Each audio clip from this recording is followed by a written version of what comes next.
आज की जो इस वीडियो में मैं बताऊंगा डिफॉर्मेशन इन सॉलिड्स, यानी कि जो आज का हमारा मेन टॉपिक है वो डिफॉर्मेशन है। ठीक है, इसके बारे में हम पढ़ेंगे stress, strain, modulus of elasticity और इलास्टिसिटी के लॉज। सबसे पहले हम पढ़ लेते हैं डिफॉर्मेशन के बारे में, इसकी डेफिनेशन पढ़ लेते हैं। हमें सबसे पहले पता होना चाहिए डिफॉर्मेशन क्या चीज़ है। ठीक है, deformation is the change in shape, length or volume of a solid when it is subjected to an external force is called deformation। ये हमारे पास आ गई डिफॉर्मेशन की डेफिनेशन। इसकी अब है थोड़ी सी एक्सप्लेनेशन, वो पढ़ लेते हैं हम।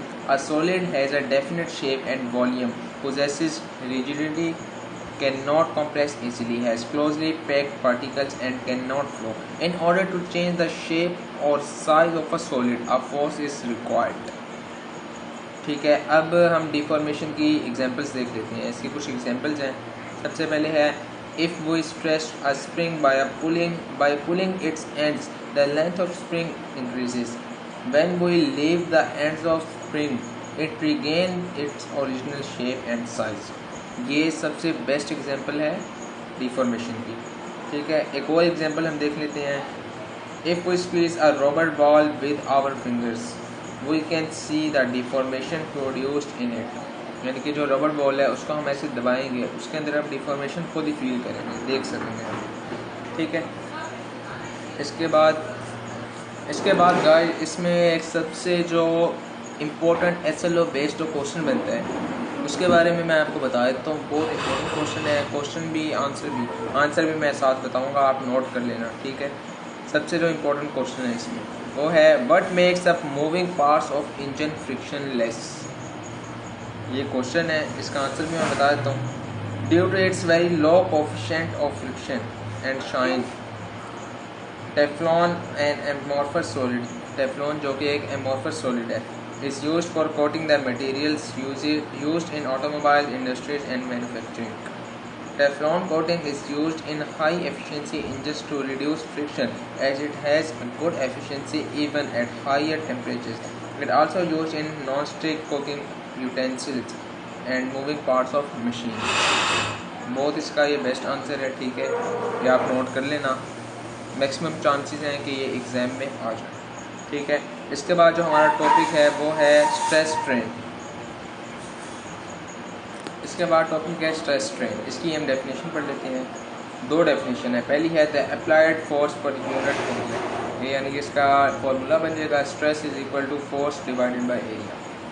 और एक और इसकी डेफिनेशन है the internal resistance offered by a body to resist deformation is equivalent to quantity is called stress. ये भी इसकी डेफिनेशन है। Stress is a physical quantity that describe the magnitude of force which causes deformation. Stress is directly proportional to the force and is inversely proportional to the area of cross section. The SI unit of stress is Pascal, that is denoted by PA. P is capital and A is small, which can also be given as, यानी कि जो इसका unit बनेगा Newton पर metre square, ये इसका unit है। Stress की जो डायमेंशंस हैं वो हैं ML-1 T-2, ये इसकी होगी डायमेंशन स्ट्रेस की। ठीक है, on the basis of force stress can be divided into 3 types. Stress की 3 टाइप्स हैं, tensile stress, shear stress and volume stress. अभी देख लेते हैं हम टेंसाइल स्ट्रेस के बारे में। The one dimensional stretching force acting on the area of cross section of a body which produces linear deformation in it is called tensile stress. ये होगी टेंसाइल स्ट्रेस की डेफिनेशन। अब है shear stress. The force which has component acting tangent to the area of body produces deformation in it in the shape of a body is called shear stress। यानी कि जो body के solid है ना उसकी shape में जो change लाए वो होगा shear stress। The force, ये है volume stress.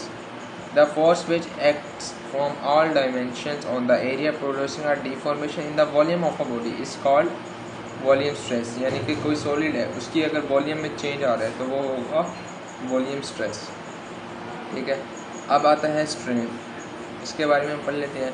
Due to action of a force on a body a deformation is caused in it, the quantitative measure of deformation is called strain. ये होगी strain की definition. On the basis of stress strain can be divided into 3 types. पहला है tensile stress, दूसरा है tensile strain, दूसरा shear strain, तीसरा volume strain. पहले हम देख लेते हैं टेंसाइल स्ट्रेन के बारे में और उसका फार्मूला भी देखेंगे। The fractional change in length, for example change in length divided by original length is called tensile stress. इसका जो फार्मूला होगा tensile stress is equal to change in length delta L over original length, जो कि L से denote होगा। इसके बाद है शेयर स्ट्रेन। शेयर स्ट्रेन की डेफिनेशन है the tangential force acting on area shear stress, जिसको यानी कि शेयर स्ट्रेस कहते हैं, produces change in shape of body. इसका जो फार्मूला है वो है strain, shear strain is equal to displacement of shear strain, जो डिस्प्लेसमेंट हम डिनोट करते हैं एक्स से। चेंज इन डिस्प्लेसमेंट है तो होगा delta X divided by fixed displacement of fixed face, वो होगा वाई। इसके बाद आता है वॉल्यूम स्ट्रेन, जिसकी डेफिनेशन है the force acting right angle to an area from all directions producing deformation in the body is called volume strain. इसका जो फार्मूला है वो है चेंज इन वॉल्यूम यानी कि delta we divided by original volume, जो कि है वी, कैपिटल वी। इसके बाद आता है गाइस मॉडुलस ऑफ इलास्टिसिटी। ये काफ़ी इंपॉर्टेंट है, शॉर्ट लॉन्ग कोई भी इसमें से आ सकता है, आप दोनों प्रिपेयर करना। मैं बताता हूँ अब इसके बारे में। Modulus of elasticity. After removing stress, some materials regain their original shape. Modulus of elasticity. After removing stress, some materials regain their original shape, length, or volume. This property of material is called elasticity. For elastic solids, the ratio of stress to strain is always constant and is called elastic modulus. Elastic modulus is equal to stress divided by strain. ठीक है। इसके बाद आते हैं तीन big modulus, जो तीनों as a short question अलग अलग भी पूछ सकते हैं। अगर तीनों इकट्ठे होंगे तो वो लॉन्ग क्वेश्चन होंगे, ठीक है। यंग मॉडुलस, इसके बारे में बताता हूँ पहले। In case of linear deformation the ratio of tensile stress to tensile strain is called Young's modulus, जिसका फॉर्मूला है जैसे कि था स्ट्रेस होगा स्ट्रेन था, ठीक है। स्ट्रेस का फॉर्मूला आता है एफ डिवाइडेड बाई ए, इसको हम ऊपर लिखेंगे डिवाइडेड बाय ये है जैसे कि चेंज इन लेंथ तो होगा delta L divided by I, यानी कि इसका फॉर्मूला बनेगा Y is equal to F divided by A फिर divided by delta L divided by L, ठीक है। Here F is applied force on the area A of the material body, यानी कि the force changes the length by delta L, यानी कि change in length for both increase and decrease in length. इसके बाद आता है bulk modulus. For three-dimensional forces, the deformation produced in all directions, the ratio of volume stress to volume strain is called bulk modulus, जिसका formula है B is equal to F divided by A. ये F divided by A formula है stress का, divided by minus delta V change in length divided by V, वो है volume, original volume, ठीक है। Negative sign shows decrease in volume but bulk modulus is always positive, ठीक है। सिर्फ जो माइनस का साइन है ये डिनोट करता है कि वॉल्यूम जो है वो डिक्रीज हो रहा है, इस वजह से नेगेटिव साइन हमने लगाया है। इसके बाद आता है शेयर मॉडुलस। ये काफ़ी इंपॉर्टेंट है, अक्सर ये आ भी चुका है short question, as a short question. इसके बारे में हम पढ़ लेते हैं। Shear modulus Due to tangential force, the deformation is caused in the shape of body. The ratio of shear stress to shear strain is called shear modulus. इसका formula बनेगा H is equal to F divided by A divided by delta X divided by Y, ये इसका formula होगा। और इसके बाद इसका थोड़ा सा, क्योंकि ये है एंगल इसमें आ जाता है, इसकी डायग्राम है वो बुक में गिवन है, साथ वो साइन थीटा टेन थीटा हम लगाएंगे। इसका जो एंड वाला जो फाइनल रिजल्ट आएगा वो होगा H is equal to F divided by A theta, F over A वही है, थीटा वो जो हम पुट करेंगे वो होगा 180 डिग्री, ठीक है। The angle theta is the angle of share, ठीक है। इसके बाद गाइस आता है स्ट्रेस स्ट्रेन कर्व। ये बहुत ही इंपॉर्टेंट टॉपिक है as a long question. Maximum chances है 95 to 98% चांसेस है कि ये एग्ज़ाम में आएगा। लॉन्ग क्वेश्चन है, इसका ग्राफ बुक में गिवन है, इसके बारे में मैं बता देता हूँ। एक ग्राफ है, बॉडी है, उसकी लिमिट होती है। सबसे पहले पॉइंट ओ होता है, फिर A B C D E तक। पॉइंट ए ओ टू ए ये होती है प्रोपोर्शनल लिमिट, यानी कि तब तक बॉडी की अगर लेंथ और शेप चेंज हो जाए तो वो अपनी ओरिजिनल शेप में आ जाती है।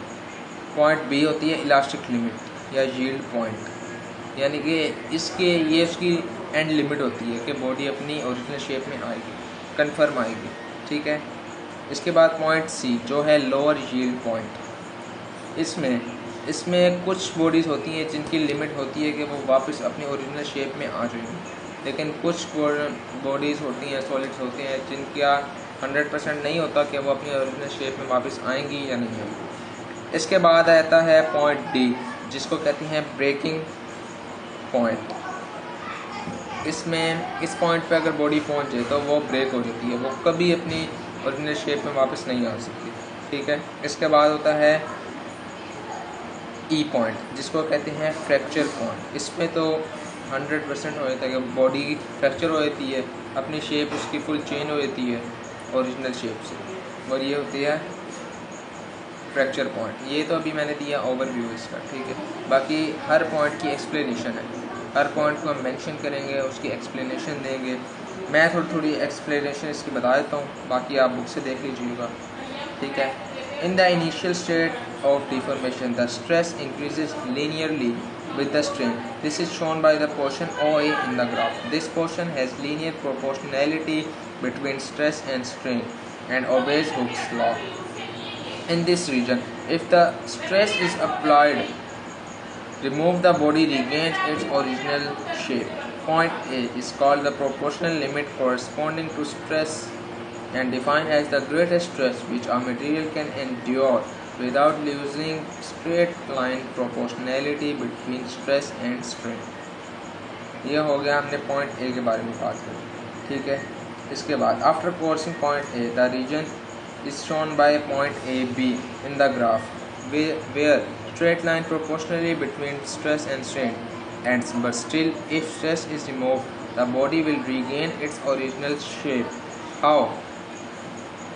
Hence the portion O to B where the body has ability to regain its original shape is called elastic region. The maximum limit of the body for elasticity of a material is called yield point or elastic limit of the material corresponding to the point B in the graph whose stress can be given as Y, यानी कि summation का sign डाल के Y. Also some material has lower yield point represented by point C. ये सारा यानी कि graph को देख के ये एक्सप्लेनेशन है, ठीक है। इसके बाद है point D. After crossing point D, the body breaks at point E, representing the fracture point. Substance which undergo plastic deformation until they break are known as ductile material. यानी कि वो पॉइंट जब बॉडी ब्रेक हो जाती है, ठीक है, और अपनी ओरिजिनल पोजीशन में कभी नहीं आ सकती, फ्रैक्चर हो जाती है, उसको हम कहते हैं डक्टाइल मटेरियल। डक्टाइल मटेरियल के बारे में भी एक शॉर्ट क्वेश्चन पूछ सकते हैं, ठीक है। इसके बाद lead, copper, rod, iron are examples of ductile material. ये डक्टाइल मटेरियल के बारे में बता रहा हूँ। इसके बाद है brittle materials. Brittle materials are materials like glass, high carbon steel which break just after elastic limit. अब मैंने इसका एक और इम्पोर्टेंट क्वेश्चन भी है जो कि है differentiate between brittle materials and ductile materials, ठीक है। ये एक इम्पोर्टेंट डिफरेंस है इनके दरमियान, जो कि चांसेस हैं, लेकिन ज़्यादा चांसेस हैं स्ट्रेस स्ट्रेन कर्व के। ये एज अ लॉन्ग क्वेश्चन आएगा, ठीक है। इसके बाद गाइस नेक्स्ट टॉपिक है मॉडुलस ऑफ मेटेलिक फायर, ठीक है। इसके बारे में हम थोड़ा सा पढ़ लेते हैं, क्योंकि ये भी एक यानी कि ये जो इलास्टिक पोटेंशियल एनर्जी है ना, ये भी उसी के अंदर ही आ जाएगा, ठीक है। इलास्टिक पोटेंशियल एनर्जी, इसके बारे में ज़्यादातर MCQs आते होते हैं, न्यूमेरिकल इसके बहुत इंपॉर्टेंट हैं। वो जो पुली वाले न्यूमेरिकल हैं, वेट इस साइड पे ज़्यादा लिफ्ट होगा तो पुली किस वर्ड मूव करेगी, पुली की डायरेक्शन क्या होगी, ज़्यादा ये इसके आते हैं एज अ शॉर्ट क्वेश्चन, ठीक है। अब इसमें जो सबसे इम्पोर्टेंट टॉपिक है मॉडुलस ऑफ इलास्टिसिटी और स्ट्रेस स्ट्रेन कर्व। ठीक है गाइस, आज का टॉपिक भी एंड होता है, चैप्टर भी ख़त्म हो चुका है। तब अब नेक्स्ट वीडियो में मैं नेक्स्ट टॉपिक एक्सप्लेन करूँगा। तब तक के लिए अपना बहुत सारा ख्याल रखिएगा। Wait for my next video. तब तक अपना बहुत सारा ख्याल रखना। अल्लाह हाफिज़ गाइस।